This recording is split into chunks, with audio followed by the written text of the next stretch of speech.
dar una clase sobre colitis ulcerativa, su fisiopatología y su papel inmunológico, mucho menos meterme en la parte genética que implica la enfermedad inflamatoria intestinal, pero sí me interesa dar algunos datos encontrados en este hospital donde laboro desde hace aproximadamente 2 años y que en Nicaragua, pues realmente en nuestro país centroamericano, desde Guatemala para acá, casi no hay una estadística demostrable. Sin embargo, en México, en Estados Unidos, las estadísticas son alarmantes. Y nosotros no somos una isla, somos un país que estamos formando parte del mundo y por lo tanto hay que conocer la enfermedad. Tiene implicaciones clínicas y quirúrgicas y mortalidad bastante interesantes. Entonces, en el Hospital Alemán Nicaragüense, a través del Centro Nacional de Endoscopía, pues me ha dado la oportunidad de diagnosticar de alguna manera estos casos de nuestros pacientes. La enfermedad inflamatoria intestinal comprende un grupo diverso de enfermedades que están relacionadas y que más frecuentemente conocemos por las dos clásicas entidades, ¿no? La colitis ulcerativa y la enfermedad de Crohn. Sin embargo, es un amplio margen. Tampoco hay que confundir la famosa colitis que se dice en todo nuestro medio médico, que se refiere al síndrome de intestino irritable, con la colitis, verdadera colitis o entidades patológicas como esta. Entonces, dos principales patologías, ¿no? Estas son imágenes de nuestros pacientes, un colon sano y con colitis ulcerativa, y lo que no queremos ver en muchos de nuestros pacientes es estos pacientes con colitis, ¿no? Entonces, de manera general, el consenso europeo de evidencia sobre el manejo diagnóstico de la enfermedad inflamatoria intestinal del 2013, o la ECO, define la colitis ulcerativa como una condición inflamatoria crónica de la mucosa del colon y recto sin la presencia de granulomas. Es importante por la diferenciación, ¿no? Su curso es recidivante y remitente y se debe principalmente a factores ambientales, genéticos y inmunológicos que interactúan unos con otros, y no uno es particularmente la causa específica de la inflamación crónica del colon. Afecta indiscutiblemente el colon y muy principalmente el recto. No afecta para nada el ano y no afecta para nada el hilo ni ninguna otra parte del sistema intestinal, pero sí tiene manifestaciones extraintestinales importantes a raíz de ojo, vía biliar y también de las articulaciones, así como la piel, ¿no? Entonces, también se clasifica, o mejor dicho, este grupo, o la ECO, clasifica la colitis aún sin clasificar, donde no se logra definir causa, ni desde el punto de vista histopatológico, ni desde el punto de vista endoscópico.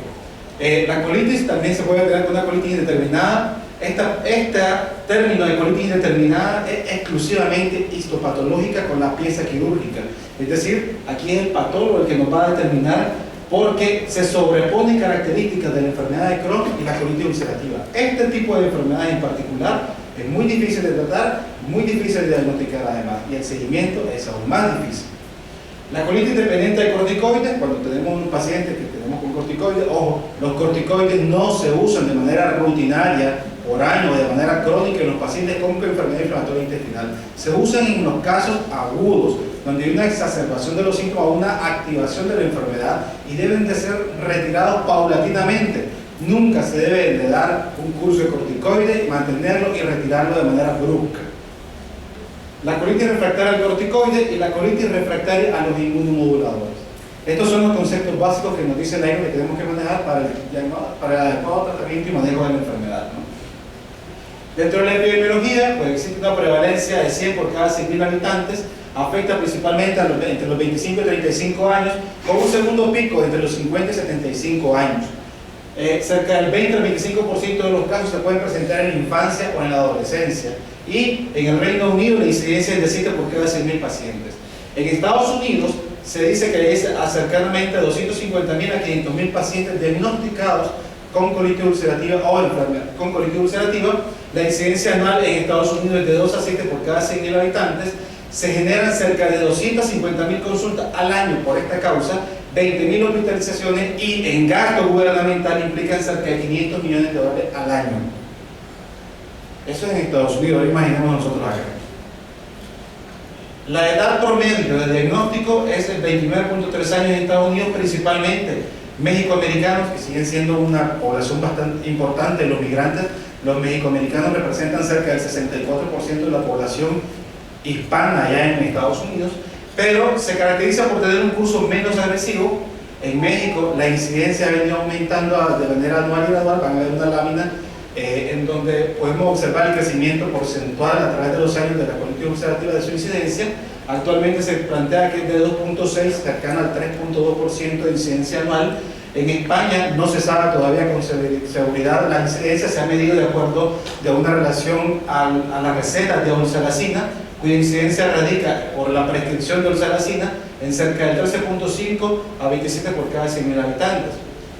Se dice que entre los factores protectores que podríamos tener de esta enfermedad es que el fumado se ha asociado a un 40% menos de riesgo de padecer de esta enfermedad. Sin embargo, los pacientes que anteriormente fumaban y dejan de fumar presentan hasta 1.7% más probabilidades de padecer esta enfermedad. Ahora, ¿qué es lo otro? La colitis ulcerativa, o la enfermedad inflamatoria intestinal también como tal en todas sus excepciones, tiende a relacionarse con el aumento de la incidencia del cáncer colorectal. Es decir, se dice que 0.5 a 1% por año es la probabilidad de tener un cáncer colorectal en el paciente que tiene diagnóstico de enfermedad inflamatoria intestinal. Sin embargo, el riesgo también es acumulativo. 2% a los 10 años, 8% a los 20 años y 18% a 30 años. Pero también hay que saber que parte de los medicamentos con los que podemos manejar la enfermedad inflamatoria intestinal también aumenta el riesgo de cáncer colorectal, específicamente acetropina. Usted le da acetropina y también aumenta hasta 2, 3 o 4 veces la probabilidad de cáncer colorectal en el tiempo.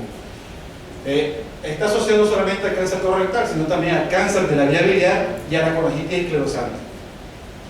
La colangitis esclerosante no cede ni con la proctocolectomía y tampoco se ha visto un prometedor hallazgo con el uso de los inmunomoduladores o de los biológicos que actualmente están en el mercado.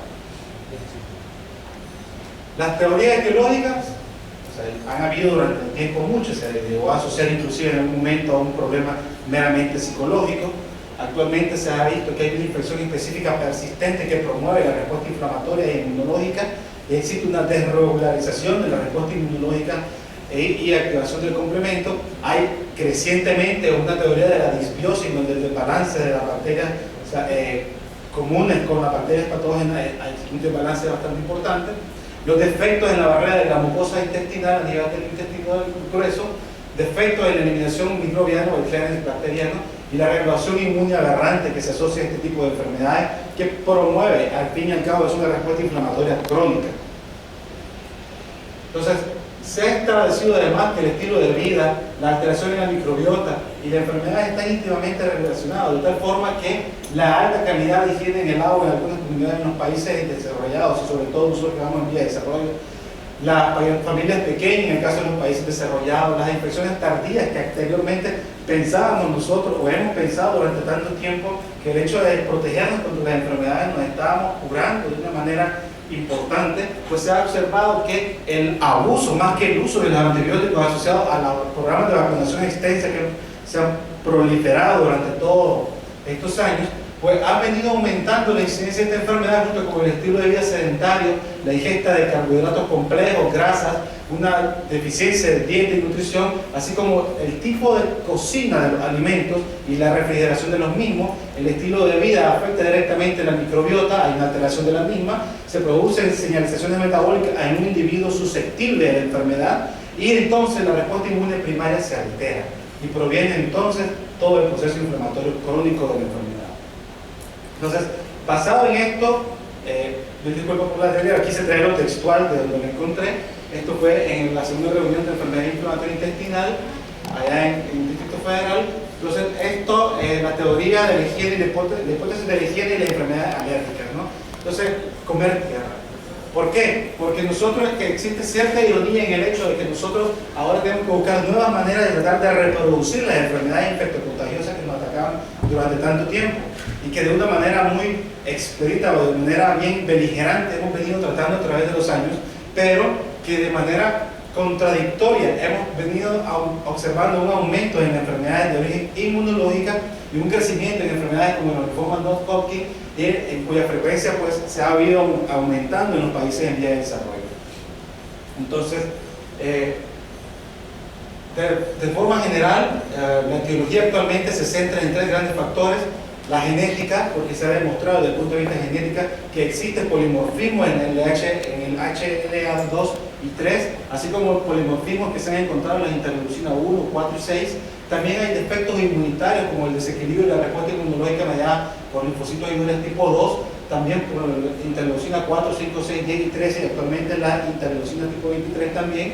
Y la interacción del ambiente en el tabaquismo, las infecciones, porque no solamente las infecciones parasitarias, bacterianas, hongos o virales pueden también desarrollar, estimular respuesta inmunológica en la muestra susceptible. También se dice que la penicectomía temprana profiláctica en algunos pacientes puede ser capaz de generar una desbalance de la microflora de la microbiota bacteriana a nivel del colon y ser causante de una alteración de la misma y generar entonces una respuesta inflamatoria. La imagen de acá abajo es un paciente que se tomó de la imagen de una colonoscopia de un paciente con una diarrea de más de 6 meses de evolución, mandado al Centro Nacional con una diarrea crónica y que había cursado hasta con 4 esquemas distintos de antiparasitario y actualmente estaba con omeprazol para disminuir la diarrea. Entonces, en términos generales existen diferentes respuestas a una lesión intestinal transitoria de un huésped, pero tienen que haber diferentes factores que confluyan o que hagan una interacción continua en la misma, ¿no? Entonces, el intestino normal tiene una tolerancia controlada a la inflamación, el medio ambiente que agrede una infección asociada también a los aires, entonces genera una inflamación aguda. La lesión aguda puede tomar 2 vías, una vía de tolerancia en donde existe un completo sanamiento siempre y cuando no hay un desbalance entre los factores ya mencionados, y una vía en donde existe una disminución de la inmunoregularización de los componentes tanto del complejo como del complejo anticuerpo, una desregularización de la secreción de inmunoglobulinada tipo 1 y tipo 2, y aparte también una desregularización de los linfocitos ayudantes tipo 2. Y hay una disminución del clínico bacterial en un individuo genéticamente susceptible, que no sabemos quiénes somos genéticamente susceptibles, por lo menos en nuestro medio desconocemos quiénes somos genéticamente susceptibles.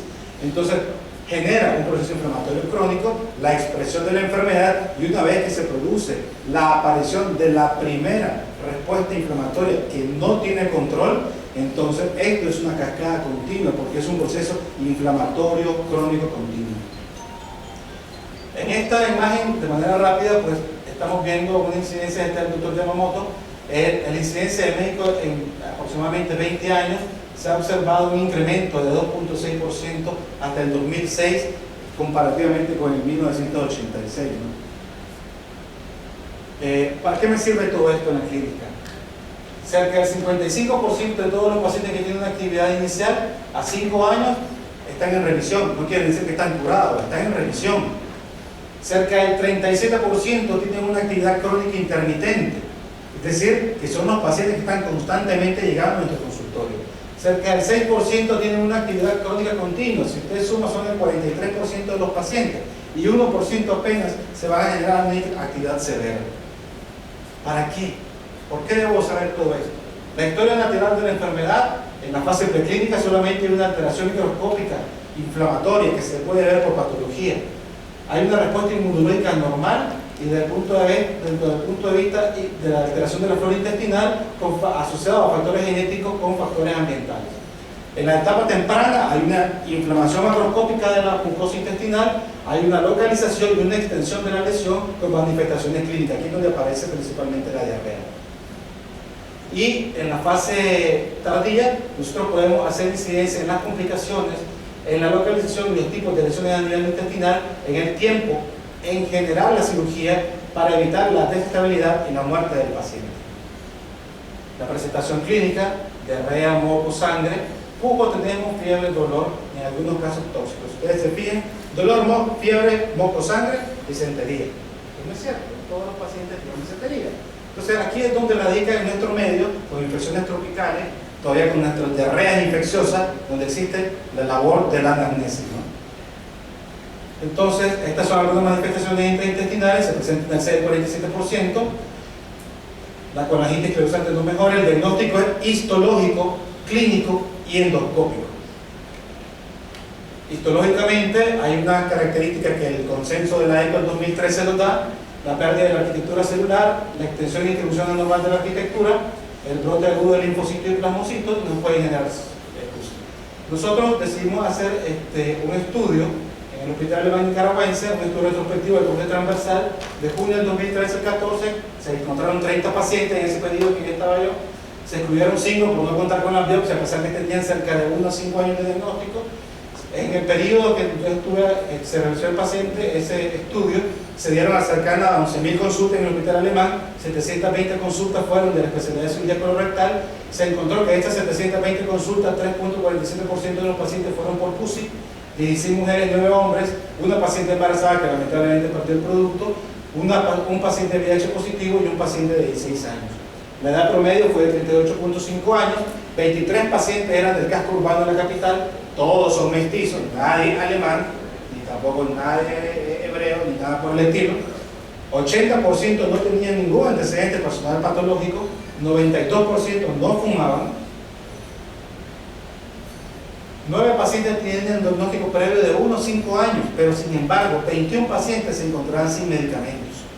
12 pacientes ameritaron al menos un ingreso durante ese periodo, 56% se clasificó como una actividad leve, 12% moderada, 4% severa y 40% eran una proctitis, 36% pancolitis. Esto es lo que a mí me asusta, que el 36% son pancolitis. Los medicamentos más frecuentemente utilizados posterior a esto fue el 5-ASA, la aciatropina, los corticoides en la fase aguda, y actualmente pues de este grupo de pacientes se ha logrado que tenga 5 pacientes con el uso de biológicos. El reporte histopatológico, cerca del 76% de los pacientes se diagnosticó PUSI sin cambio displásico, un paciente con una displasia leve que fue enviado al Seguro Social para que ver si había opción de meterlo con el biológico, y 16% en la actividad severa.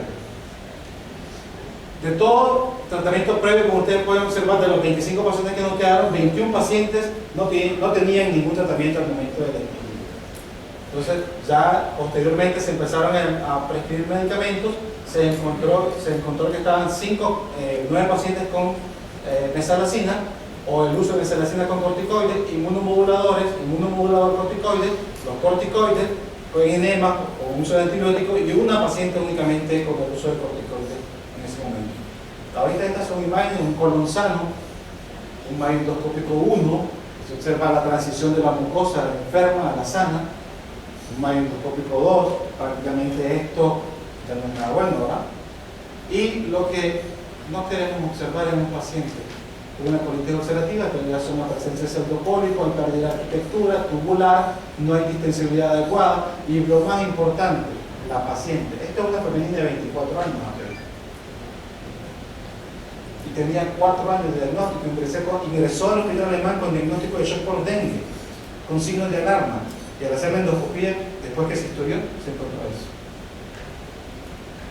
Entonces, una reflexión: la colitis ulcerativa en nuestro país existe, está, hay que tratarla, hay que darle tratamiento adecuado. No todos los pacientes tienen que recibir el mismo tratamiento. Los corticoides se usan por periodos cortos en la etapa aguda de la enfermedad, los inmunomoduladores son válidos, y la mesalazina tampoco se usa en todos los pacientes y tampoco tiene un uso adecuado en la enfermedad de Crohn. Muchas gracias.